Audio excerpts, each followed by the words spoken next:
नमस्कार, मेरा नाम कमर आगा आगा है। आज मैं बात करूँगा इज़राइल के अंदर जो इंटरनल हालात हैं और जिस तरीके से वहाँ पे स्ट्राइक, धरना, प्रदर्शन, सिट-इन चल रहा है उसको लेके कि काफ़ी समय से जब से ये साल शुरू हुआ लगभग 6-7 महीने से ये समस्या चल रही है। हर हफ्ते ये लोग स्ट्राइक कर रहे थे और इनका नंबर भी लगातार बढ़ता चला गया।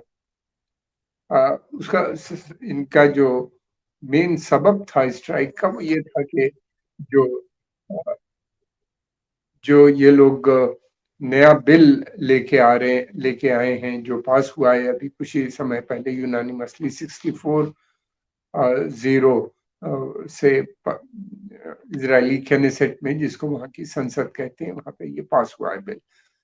ये बिल जो है इसको लेके काफी समय से चर्चा में है इजराइल और 6 महीने से ज़्यादा जैसे मैंने बताया कि ये लोग स्ट्राइक पे रहते थे, हर हफ्ते आते थे। और पिछले कुछ दिनों से इन्हीं ने तल अवीव से लेके जेरूसलम तक मार्च भी किया और सुप्रीम कोर्ट के सामने प्रदर्शन कर रहे हैं। वहाँ पे अभी भी मौजूद है। और ये केवल यहीं पे नहीं हो रहा था बल्कि इज़राइल के दूसरे शहरों में भी डेमोंस्ट्रेशंस हो रहा था। ये जो बिल पास हुआ है इसके जो फीचर हैं उसमें ये है कि सुप्रीम कोर्ट की जो बहुत पावर्स हैं उनको कम करने की बात की गई है और सुप्रीम कोर्ट के पास पावर थी कि वो गवर्नमेंट डिसीजन को ओवर रूल कर सकते थे यानी रिजेक्ट कर सकते थे। अब वो पावर धीरे धीरे उनसे जा रही है। दूसरी ये भी है कि सुप्रीम कोर्ट के जजेस में भी जो है संसद का बड़ा रोल रहेगा। इसको लेके इसको इस बिल को लेके जो अपोजिशन पार्टीज हैं और वहाँ की आम जनता खास तौर से उसको लगता है कि ये बहुत ज्यादा पावर जो है वो इलेक्टेड गवर्नमेंट के हाथ में आ जाएगी। जो चेक्स एंड बैलेंस होता है डेमोक्रेसी में वो खत्म होता हुआ उनको नजर आ रहा है। इसी कारणवश वो डिमॉन्स्ट्रेशन भी कर रहे हैं लगातार और उनको ऐसा लगता है कि पहले सुप्रीम कोर्ट की पावर गई फिर कुछ दिनों के बाद जो है वहाँ पे मीडिया में भी सेंसरशिप आ सकती है और उसके अलावा दूसरे ये है कि और दूसरी लाइफ स्टाइल के ऊपर भी आपत्ति आ सकती है। उनकी जो इसकी पूरी संभावना नजर आती है। ये डिफरेंसेस उनकी सोसाइटी में बहुत ज्यादा बढ़ते हुए नजर आते हैं। एक तरफ तो वो लोग हैं जो सेकुलर हैं, लिबरल हैं, अपने को पश्चिमी देशों से जोड़ते हैं और वेस्टर्न सिविलाइजेशन का अपने का एक पार्ट बनाते हैं। ये वो लोग हैं जो बिल के खिलाफ हैं और दूसरी तरफ वो लोग हैं जो कट्टरपंथी हैं, बहुत नेशनलिस्ट हैं और धार्मिक भी बेहद है, कट्टरपंथी धार्मिक है, जेलेट्स आप कह सकते हैं उनको। तो ये ग्रुप्स जो हैं ये दोनों एक दूसरे के बीच में कोई कंप्रोमाइज होता हुआ नजर नहीं आता। ये कट्टरपंथी वैसे ही हैं जैसे दूसरे धार्मिक कट्टरपंथी होते हैं। इनका अपना एजेंडा है, ये चाहते हैं कि प्योर जूइश स्टेट बने। वो तो उससे कोई आपत्ति उनको भी नहीं है, वो भी यही चाहते हैं कि प्योर जूइश स्टेट वहां पे बने। मगर जो डेली लाइफ है उसको लेके इश्यूज हैं और डेमोक्रेसी को लेके इश्यूज हैं। ये जो कट्टरपंथी है इनका मानना यह है कि इनका जो एजेंडा है वो तभी पूरा होगा जबकि पार्लियामेंट के पास पूरी पावर हो। यानी वहाँ की जो कैनेसेट है, नेसेट्स है, उसके पास रियल पावर होनी चाहिए और सुप्रीम कोर्ट को कोई हक नहीं होना चाहिए उनके वो जो भी डिसीजन ले उसको ओवररूल करने का, उसको हटाने का। ये इनका जो एजेंडा है वो सब जानते हैं। एजेंडे से किसी को कोई आपत्ति नहीं है, न न लिबरल्स को है और न इन लोगों को है। उदारवादी उनको भी कोई बेसिक एजेंडा ये है ग्रेटर इसराइल बनाना। वो दोनों चाहते हैं कि ग्रेटर इसराइल बने।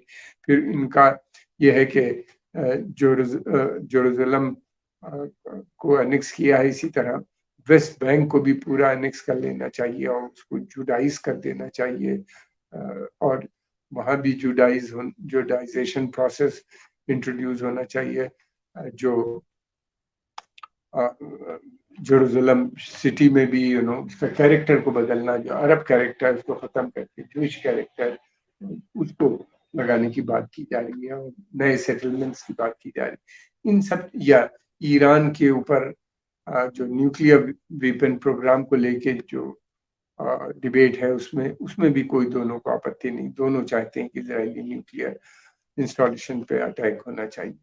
मगर जो मेन मुद्दा है इजरायली सोसाइटी का है, वो नहीं चाहते कि इजरायली सोसाइटी में कोई बड़ा बदलाव आए और वहां पे उसी तरह वो चाहते हैं कि जिस तरह उन्होंने वेस्टर्न वैल्यूज को एक्सेप्ट किया है वो उसी तरह रहे, उनके खान पान रहन सहन उसमें कोई बदलाव नहीं आना चाहिए। ये लोग चाहते हैं कि उसमें भी इनको आपत्ति है बहुत सी ऐसी बातों से जो वेस्टर्न वैल्यूज की हैं उनको कोई एक्सेप्ट नहीं करते ये कट्टरपंथी, जैसे सेम सेक्स मैरिज है, LGBTQ का इशू है, या इस तरह के और एजुकेशन को लेके भी बहुत डिफरेंसेस हैं। वो चाहते हैं कि एजुकेशन में जो है रिलीजियस एजुकेशन पे बहुत ज़्यादा एम्फेसिस होनी चाहिए, रिलीजन को प्रमोट करने की बात करते हैं, और ये बहुत कट्टरपंथी है। इनके रहन सहन खान पान सब बिल्कुल फर्क आपको नजर आएगा, जिस तरीके से इन्होंने अपने सेटलमेंट्स बनाए हैं जहाँ पे ये रहते हैं,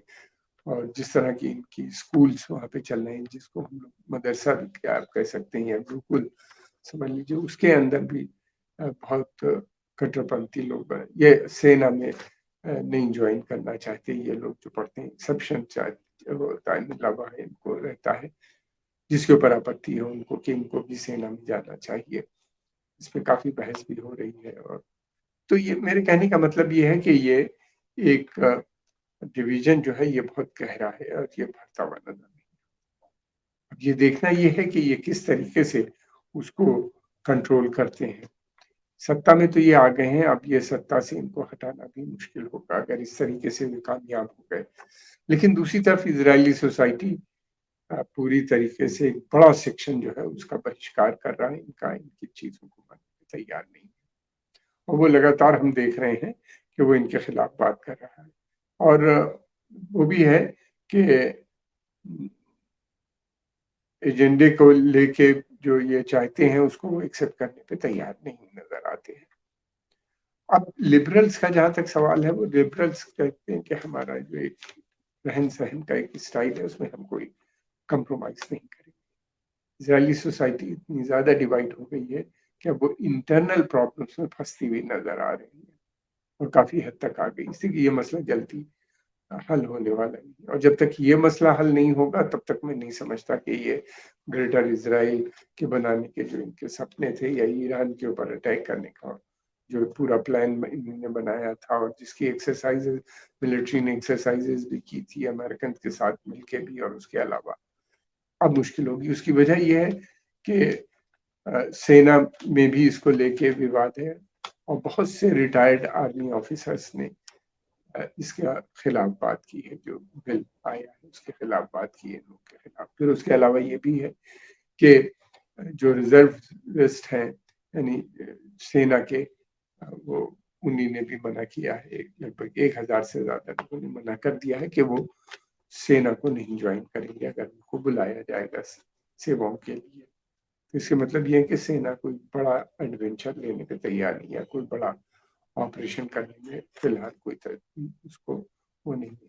अब ये ऐसे हालात हैं, फिर मेडिकल डॉक्टर्स ने भी स्ट्राइक की है, केवल उन्होंने कहा है कि वो इमरजेंसी के जो पेशेंट्स होंगे उन्हीं को देखेंगे।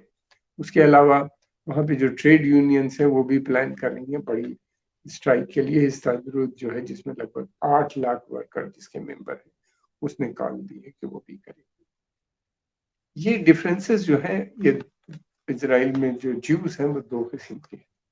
यहूदी, एक तो वो यहूदी हैं जो यूरोपियन ओरिजिन के हैं जिनको हम लोग अश्केनाजी कहते हैं, और दूसरे वो हैं जो ओरिएंटल ज्यूज हैं जिनको सेफारदिक ज्यूज कहा जाता है। इन दोनों में कल्चरल बहुत डिफरेंसेस हैं, और नंबर बहुत बढ़ गए हैं इन लोगों के। दूसरे दूसरे देश नंबर इसलिए बढ़ाए गए कि इनको एक ग्रेटर इसराइल बनाना था, उसके लिए पॉपुलेशन बढ़ानी थी, तो इनको बाहर से लाया गया। इस काम को शुरू जो किया था वो लिबरल ज्यूज यानी अश्केनाजी जो यूरोपियन ओरिजिन के पहले सत्ता थी जिन्होंने इसराइल का गठन किया, जिन्होंने वहां से 67 की जंग में 1967 की जंग में अरबों का हराया, या ऑक्युपाइड टेरिटरीज पर कब्जा किया, जिन लोगों ने, इन्हीं लोगों ने सेटलमेंट पॉलिसीज को भी इंट्रोड्यूस किया था इन जगहों पे। तो ये लोग जो हैं इस कारणवश के सेटलमेंट में बाहर से ज्यूज को लाके वहां पे सेटल करना चाहिए। और ये बाहर से तो आए हैं, इसमें रशियन ज्यूज भी हैं, ईस्ट यूरोपियन भी हैं, या फिर दूसरे एशियन मूल के भी ज्यूज हैं, अरब ज्यूज भी हैं। इनका जो कल्चर है वो बिल्कुल अलग लगता है। और फिर जो ईस्ट यूरोपियन या फॉर्मर सोवियत रिपब्लिक से जो लोग आए हैं, इनका भी कल्चर फर्क नजर आता है। ये काफी, इन लोग का जो ओरिएंटल ज्यूज है, इनका रुझान धीरे धीरे ने देखा कि कट्टरपंथी ताकतें जो है उनकी। दूसरी बात यह है कि इजराइल ने में जो सरकार का बनती है और जिस तरीके से इलेक्शन प्रोसेस है उनका, ये कोलिशन पॉलिटिक्स पे बेस है। और ये कोलिशन पॉलिटिक्स उन्हीं ने इसलिए इंट्रोड्यूस की थी ताकि ऑक्युपेशन बना रहे। और ये सेकुलर और ये जो जो पॉलिटिक्स है ऑक्युपेशन की, ऑक्युपेशन को बनाए रखने के लिए, तो जो भी इलेक्शन रिजल्ट आते हैं वो इस तरह के होते हैं कि उसमें हर गवर्नमेंट जो होती है, जो भी गवर्नमेंट बनती है पिछले काफी समय से, वो कट्टरपंथी ताकतों के ऊपर डिपेंडेंट रहती है। उस कोलिशन में उनका एक बड़ा रोल रहता है, उनके बगैर गवर्नमेंट नहीं चल पाती। इसीलिए हमने देखा कि इजराइल में पिछले कुछ सालों से इतने इलेक्शन होते हैं, गवर्नमेंट बनती है, फिर गवर्नमेंट टूटती है, फिर गवर्नमेंट बनती है, फिर टूटती है। कोई ना कोई ग्रुप कभी लिबरल विड्रॉ कर लेते हैं, तो कभी ये कर लेते हैं, जो एक्सट्रीमिस्ट हैं वो हट जाते हैं और फिर दोबारा इलेक्शन आते हैं। अब की दफे एक मेजोरिटी के साथ आए हैं ये लोग, और समझते हैं कि जो अपना एजेंडा है इसको वो जल्दी जल्दी इम्प्लीमेंट करने की बात करते हैं, लागू करने की बात करते हैं। इसके अंदर जो है जुडिशियल रिफॉर्म्स हैं, फिर उसके अलावा मैंने जैसे पहले भी बताया कि इनको मीडिया पे भी कर्टेल करना पड़ेगा। फिर उसके अलावा अगर ऐसा होता है तो इजराइल के अंदर बड़ी समस्या खड़ी होती हुई नजर आती है। एक तो डिवीजन, बंटवारा हो जाता है दो भागों में आइडियोलॉजिकल लेवल पे लेके, और दूसरी तरफ ये भी है कि इनकी प्रॉब्लम आ जाती है पश्चिमी देशों के साथ जो अलायंस है। पश्चिमी देशों ने इजराइल को हमेशा से सपोर्ट किया बनाने में, इसके गठन में मदद की अंग्रेजों ने। जिससे कि ये जो पैलेस्टाइन था ये ब्रिटिश मैंडेट में था फर्स्ट वर्ल्ड वॉर के बाद, और उन लोगों ने फौरन ही उसको फर्स्ट वर्ल्ड वॉर के बाद उसको डिक्लेयर कर दिया जूइश होमलैंड, और इनकरेज करना शुरू किया तमाम दुनिया के यहूदियों को वहां पे जाने के लिए, और उनको वहां पे बसाना शुरू किया। ब्रिटिश मैंडेट थी वहां पे, और ब्रिटिश एडमिनिस्ट्रेशन था जिसको वो कर रहे थे। उससे पहले हमने देखा कि यूरोप में ज्यूज को लेके काफी परेशानी थी, बार बार झगड़े होते थे, एंटी सेमेटिक सेंटिमेंट्स थे। वो भी उन्हीं ने सोचा, अंग्रेजों ने, कि अगर हम पॉपुलेशन वहां शिफ्ट कर देते हैं इनकी तो इस समस्या से भी फायदा होगा, और दूसरे इजराइल एक वीक डिपेंडेंट स्टेट बनेगा जो आने वाले समय में पश्चिमी देशों के इंटरेस्ट को भी प्रोटेक्ट करेगा। इजराइल भी यही बात कर रहे थे, जो वहाँ की जायनिस्ट ऑर्गेनाइजेशंस थी वो भी इसी बात को चर्चा कर रहे थे कि अरब नेशनलिज्म बढ़ रही है और आप उस पर डिपेंड नहीं कर सकते। और ये क्षेत्र बहुत इंपॉर्टेंट है, यहाँ पे गैस के और तेल के बड़े भंडार पाए जाते हैं। इन सबको देखते हुए पश्चिमी देशों ने मदद करके इजराइल का गठन किया था। अब समस्या ये है, और इनको लगातार economic, military aid, technological support, हर तरह की सपोर्ट इनको अमेरिका और पश्चिम इन देश मुहैया करते थे। और उनकी पॉलिसी ये थी कि इजराइल की मिलिट्री सुपीरियरिटी जो है उस क्षेत्र में बनी रहनी चाहिए।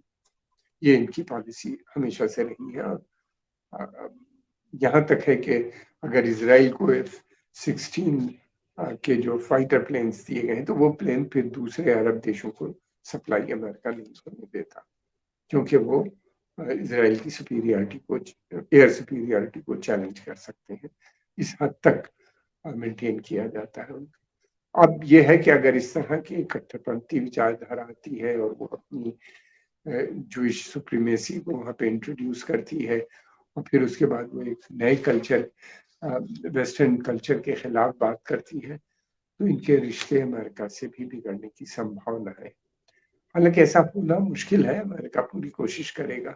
American president Biden, Joe Biden साहब ने कहा भी है कि कंसेंसस बनाने की बात की, अपील की है। और इज़राइल के अंदर ये लड़ाई सीमित नहीं रहेगी इज़राइल के अंदर, इसलिए कि अगर ये बढ़ी लड़ाई तो फिर ज्यूइश लॉबी जो अमेरिका में है उसके अंदर भी विभाजन होने का डर है। अमेरिकन जो जो अमेरिकन मूल के यहूदी हैं जो इज़राइल को सपोर्ट करते हैं उसमें भी डिवीजन आ जाएगा और ये एक बड़ी समस्या बढ़ती हुई नजर आ रही है। दूसरी तरफ ये भी है कि ज़ायनिस्ट मूवमेंट बहुत स्ट्रांग है। ज़ायनिस्ट मूवमेंट के जो मेन सपोर्ट बेस है वो है ग्रेटर इज़राइल का बनाना और दूसरी किसी ताकत को पश्चिमी एशिया के अपने टक्कर पे न आने देना। इसमें सहमति बनी भी है।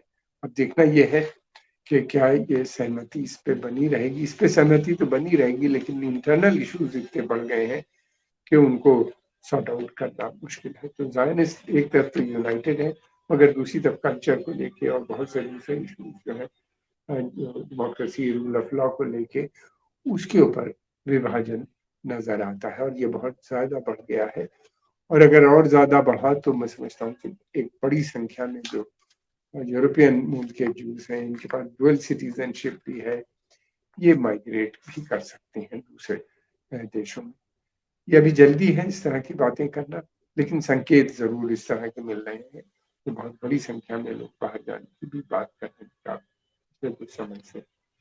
बहरहाल आज के हम इस पॉडकास्ट में हम इतनी बात करेंगे। इश्यूज और भी हैं, इससे जुड़े हुए भी हैं। कुछ समय के बाद हम फिर आएंगे आपके पास नए इशू को लेके या इसी के ऊपर। ये तो ऑन गोइंग इशू है, चलता रहेगा आने वाले समय में। आपको हम समस्याओं से अवगत कराएंगे। आपने ये समय निकाल के हमारे इस प्रोग्राम को देखा, आपका बहुत बहुत धन्यवाद। आपसे अपील है कि ज़्यादा से ज़्यादा इस चैनल को ज्वाइन करें और आगे भी लोगों में प्रमोट करें। आपका बहुत बहुत